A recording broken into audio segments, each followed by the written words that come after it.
Hello everyone. This is Manala Khair, Assistant Professor Clinical Pharmacy, Masr International University, and Year 1 Female Film. I'm happy to be with you today presenting the concepts of programmatic assessment. This module was prepared by myself, Dr. Ashraf al-Shehri, Dr. Iman Sweet, Dr. Christina Alphonse, and Dr. Hamza Magdi, under advising of Prof. Abu Baida Yassi. This module will be offered over 2 weeks period, starting June 11th, 2023. The first week will be focusing on introducing programmatic assessment. So by the end of this presentation, audience will be able to discuss the main concept and principles of programmatic assessment, as well as identifying its uses and benefits. Deciding about the most effective method of assessment for a curriculum or program is long-lasting challenge. Focusing on just passing the exam can lead to a great culture where achieving the highest grades became the main objective of the learner. This may create poor learning styles in students and may negatively impact their achievement for the desirable outcome. In addition, the feedback that's provided to students by a simple grade, which is just a number, a letter, is very simple and couldn't provide the students with a qualitative evaluation for their performance. Therefore, the paradox is that assessment is designed to measure the extent to which students have achieved the learning objective of the program, but assessment itself can have a negative impact on the learning which the program is intended to achieve. So the program requires assessment, but unfortunately, the assessment drives the program. Therefore, we need an assessment method that help moving from the concept of failure to fail, that would provide countless learning opportunities and be the first step to successful experience. The ideal method of assessment should be designed to stimulate students' learning behaviors and long-term development. It should provide the students with great opportunity for reflection on their learning experience and let them benefit from feedback, guidance, and coaching instructors. In medical education, students are usually assessed using different methods of assessment. No single method can perfectly assess all students' knowledge, skills, and competencies. But through combining these methods all together, they can do. So we should stop optimizing single assessment method and rather we should optimize the program of assessment as a whole. And this is actually could be done through implementation of programmatic assessment. Programmatic assessment has been developed and first implemented in Netherlands at the University of Maastricht, and then subsequently implemented at a wide range of medical schools throughout the world. So programmatic assessment is a specific approach to the design of assessment and education that's originated from multiple data points using a variety of assessment formats to inform about students' strengths and area for improvement. It could integrate different methods altogether to assess knowledge, competencies, and the skills of the students. It's monitor the students' progress throughout the program. Each point is just looks like a pixel. Each assessment activity is just a point. Increasing the number of pixels will increase the clarity and the resolution of the picture. No passing or failing score, no passing or failing decisions could be taken based on any single point in the programmatic assessment. Students and instructors work together to identify where the student is standing now, where is he or she going, and how to get there. By implementing different assessment activities, the student's portfolio will be information rich. Student self-reflection is a basic component of programmatic assessment that helps students feel in control of their learning, help them feel self-responsible, self-motivated, can set up a goal for their learning and plan for their next step. By providing continuous feedback for students concerning gap in learning, highlighting their strengths and area for improvement, focusing on guidance and coaching, and motivating them to work harder. So, programmatic assessment is actually a guide for a student's learning process. It's an assessment for learning rather than assessment of learning as with other traditional assessment methods. So the main purpose of programmatic assessment is to improve the quality of learning process rather than just judging the end result.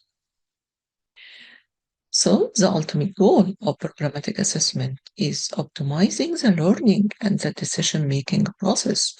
So it's not whether John is better than Jill or better than a cutoff score, but it's to determine whether John is maximally better today than he was yesterday.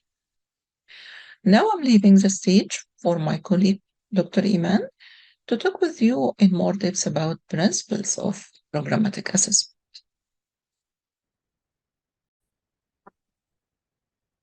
شكرا دكتورة منال. Our second objective is programmatic assessment principles. We have 12 principles for programmatic assessment. We will discuss it in just a few minutes. First principle is every part of an assessment is but a data point.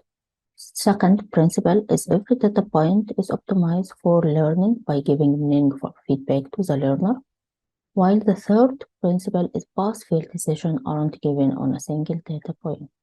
Why we need programmatic assessment is more adverse educational impacts are seen in typical modular summative assessment systems.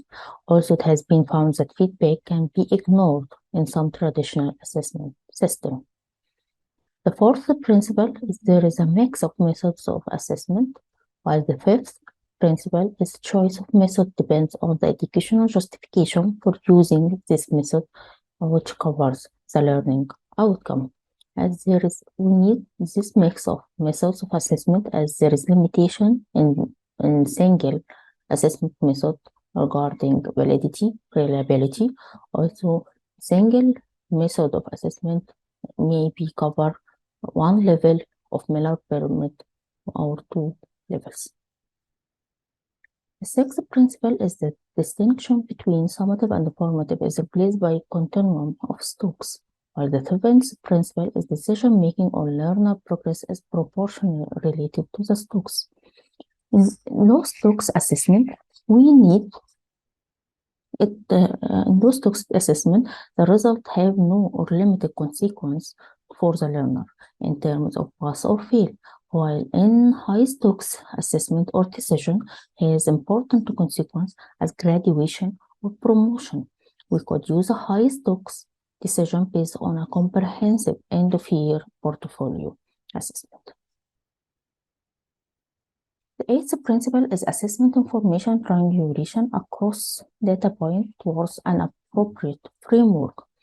This also opens the possibility of making evidence-based decision by attribute rather than by test format. For example, to determine the learner has reached the standard history taking, the required standard in history taking, we do this through history component of OSCE, history component of Minitex, and history component of patient opinion survey. The end result isn't a calculation, but an informative narrative about and for the learner. The ninth principle is high-stakes decision made in a credible and transparent manner using a holistic approach. So, diverse assessor, many data points, mixed assessment method, all of these in the context of our educational component.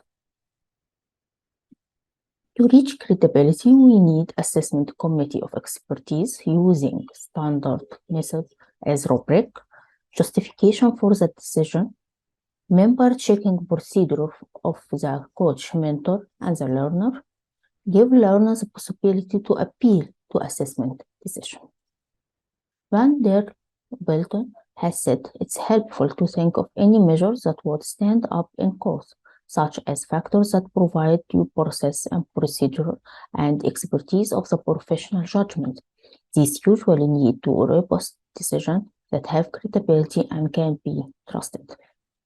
The 10th principle is intermediate review is made to discuss and decide with the learner on their progress, while the 11th principle is learner have recurrent learning meetings with faculty, mentors, coaches, using a self-analysis of all assessment data.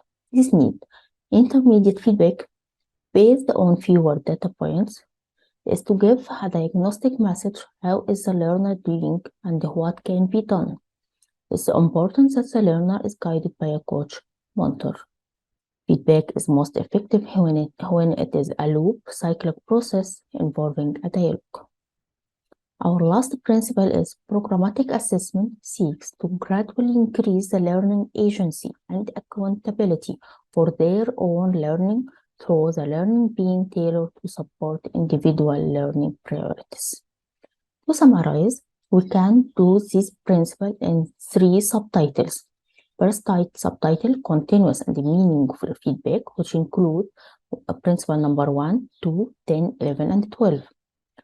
Second subtitle is decision-making process, which include principle number 3, 7, 8, and 9. The third subtitle is mixed assessment methods, which include principle number 4, 5, and 6. Thank you so much, Dr. Iman. Let's talk about the programmatic assessment uses. Programmatic assessment provides ongoing feedback to students on their progress and area for improvement. It also identifies strengths, weaknesses in the curriculum, and help the stakeholders to make a necessary adjustment. It also ensures students meet expected competencies and the learning outcomes. Support continuous quality improvement in the medical education program.